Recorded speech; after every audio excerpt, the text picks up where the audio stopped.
Good morning students. आज हम रसखान कवि के सवैये को पढ़ेंगे। उनका वाचन करते हुए संदर्भ सहित प्रसंग के साथ में आपको इसकी व्याख्या बताऊंगी। सबसे पहले आप इसको सुने, इसका वाचन सुने। मानस हो तो वही रसखानी, बसो ब्रज गोकुल गांव के ग्वारन। जो पशु हो तो कहा बस मेरो, चरो नित नंद की धेनु मझारन। पाहन हो तो वही गिरी को, जो धरियो कर छत्र पुरंदर धारन। जो खग हो तो बसेरो करो, मिली कालंदी कूल कदम की डारन। अब इसकी व्याख्या और संदर्भ प्रसंग करने से पहले मैं आपको इनके शब्दों को, अर्थों को बताऊंगी। मानुष माने मनुष्य, और गवारन, ग्वारन माने ग्वालों, धेनु माने गाय, मझारन, मझारन माने होता है मध्य में, पाहन माने पत्थर, और गिरी माने पर्वत, पुरंदर माने इंद्र, और खग, खग माने है पक्षी, बसेरा माने निवास, कालिंदी माने, कालिंदी कहते हैं हम यमुना नदी को, किसे? यमुना नदी को कालिंदी। कूल माने किनारे। ये आपके इन शब्दों के अर्थ हो गए। अब आप इसमें सर्वप्रथम संदर्भ देखें। प्रस्तुत सवैया हमारी पाठ्य पुस्तक हिंदी के रसखान के सवैये से लिया गया है या उद्धृत किया गया है, तो आप इसमें कहेंगे लिया गया है। फिर से एक बार सुन लें। प्रस्तुत सवैया हमारी पाठ्य पुस्तक हिंदी के रसखान के सवैयों से लिया गया है।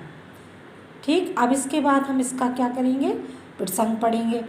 प्रसंग में है प्रस्तुत सवैया पद में यहाँ कृष्ण भक्ति का सुंदर चित्रण किया गया है।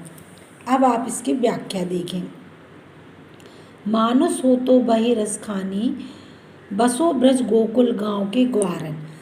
अब इसमें जो रसखान कवि हैं वो श्री कृष्ण के अनन्य भक्ति, अनन्य भक्ति उनके अंदर विराजमान थी, मतलब वो अनन्य भक्ति के उपासक थे श्री कृष्ण के। अब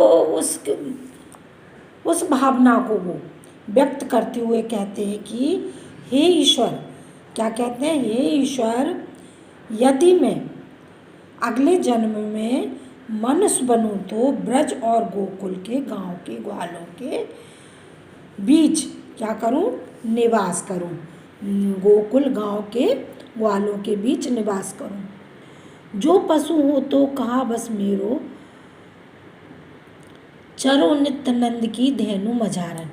और कहते हैं कि यदि मैं पशु बनूं तो मेरे बस में कि ये बात नहीं है, फिर भी मैं चाहूँगा कि मैं नित्य यानी प्रतिदिन नंद की गायों के बीच में चरूं। पाहन हो तो वही गिरी को, जो धारियो कर छत्र पुरंदर धारण। और कहते हैं कि यदि मैं, पाहन माने पत्थर बनूं तो उस पर्वत का पत्थर बनूं, मतलब गिरी माने पर्वत, उस पर्वत का पत्थर बनूं जिसे इंद्र द्वारा भयंकर वर्षा, मतलब जब वहाँ पर भयंकर वर्षा आई तो इंद्र द्वारा वर्षा करने पर, मतलब वर्षा के देवता कौन होते हैं? इंद्र द्वारा अधिक वर्षा करने पर श्री कृष्ण ने छाता बनाकर अपने हाथ पर उसको उठा लिया था। गिरी माने पर्वत को उठा लिया था। जो खग हो तो बसेरो करो, मिली कालिंदी कूल कदम की डारन। और कहते हैं रसखान कवि की, यदि मैं पक्षी योनि में जन्म लूँ तो पक्षी बनूँ।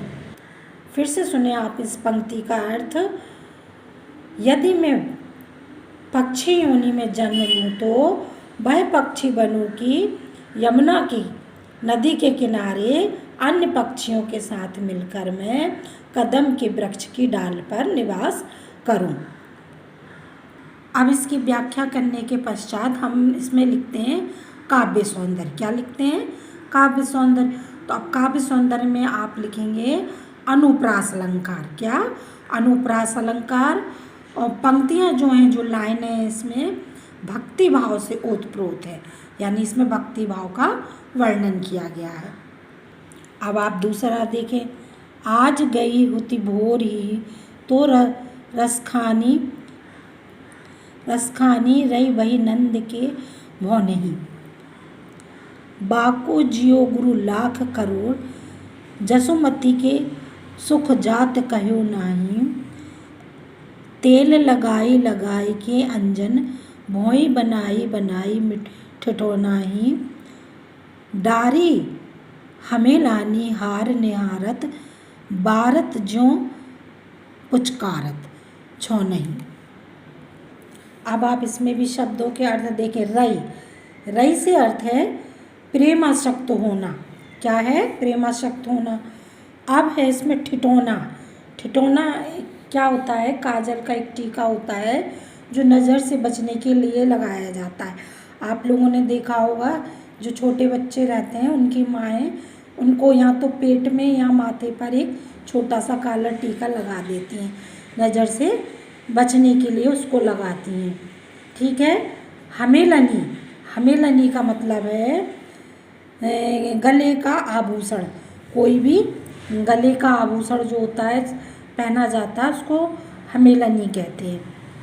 अब इसके बाद आता है आपका छोनही।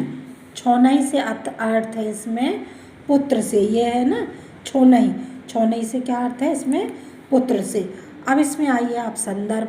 तो प्रस्तुत सवैया हमारी पाठ्य पुस्तक हिंदी के सवैया पद रसखान सवैया से लिया गया है और इसके कवि रसखान कवि जी हैं। अब इसमें आता है प्रसंग। प्रसंग में क्या लिखेंगे आप कि एक गोपी जो है नंद जी के घर में जाकर कृष्ण के बाल सौंदर्य को देखकर घर लौटती है और उसी का वर्णन करते हुए अपनी एक सखी से कह रही है। अब क्या कह रही है सुने। आजू गई होती भोर ही हो रसखानी रही बही नंद के भौ नहीं।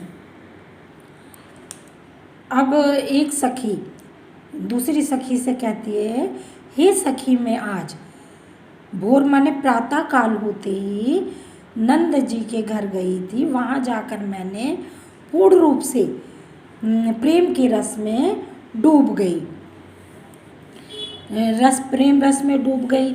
नंद जी का यह लाल लाखों करोड़ों युगों तक जीवित रहे।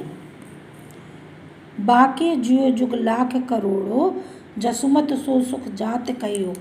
और वो क्या कहती है, ये नंद जी का जो लाल है लाखों लाखों करोड़ों युगों तक जीवित रहे, यही मेरी कामना है। और जो जसोदा जी हैं ऐसे लाल को पाकर अनंत ही सुखी हो गई हैं। ऐसे लाई लगाई के अंजन भौहें बनाई ठिठौनाई।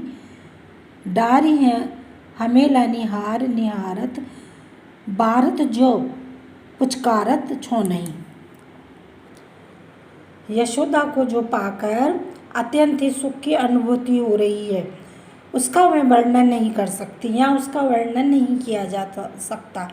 यशोदा जी ने उस बच्चे को यानी श्याम को, कृष्ण को तेल उपटन किया, भौहों से अंजन किया और सवार कर वो क्या भौहों को संवार कर उस पर एक काला ठिठौना भी लगा दिया।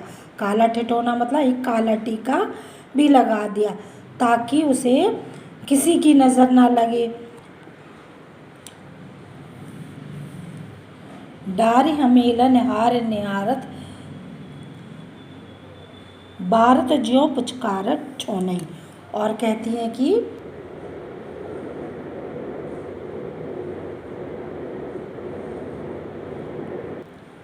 और यशोदा माता अपने गले की लाल के गले में हार डालकर तथा उसे ही देख देख कर अपने को न्यौछावर कर रही हैं और वह बच्चे को पुचकार रही हैं। अब इसमें आता है काव्य सौंदर्य। काव्य सौंदर्य में जो है पुचकारत छौनहि में क्या है, दृष्टांत अलंकार है और अलंकार की छटा का दर्शनीय वर्णन है और इसमें अनुप्रास अलंकार भी